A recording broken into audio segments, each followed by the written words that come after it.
While reading Brave New World, I recognized three prominent themes.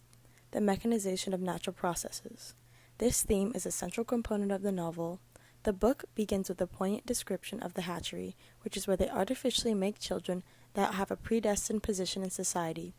This strips everybody of their own free will and individuality. The two other prominent examples of this are the manipulation of the natural aging process, as well as the control over the citizen's mental status and ability to healthily express their emotions through the drug soma, which is mass-produced and consumed in order to keep everyone complacent. 2.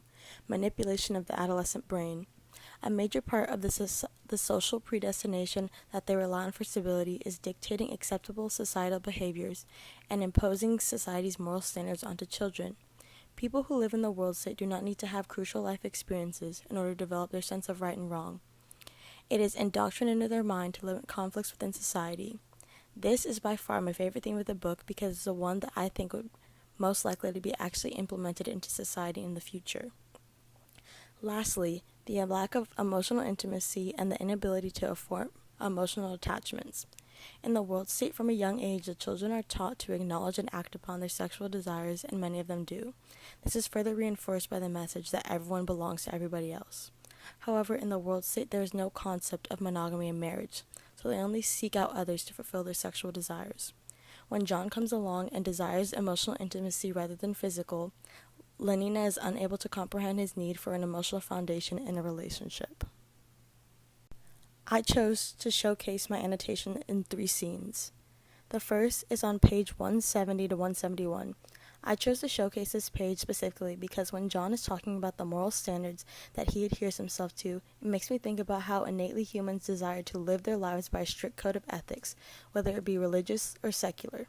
The fact that John was able to define his own standards further distances himself from people like Lenina because of his strong desire to be an individual.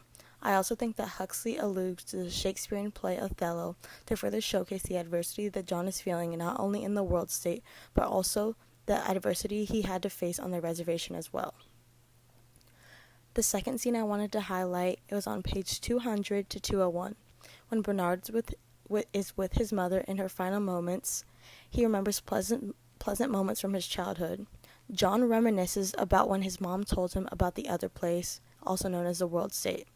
I think this proves that John still holds an idealistic view of the world state and is unable to separate the dream that his mother told him about and the reality that he is currently experiencing.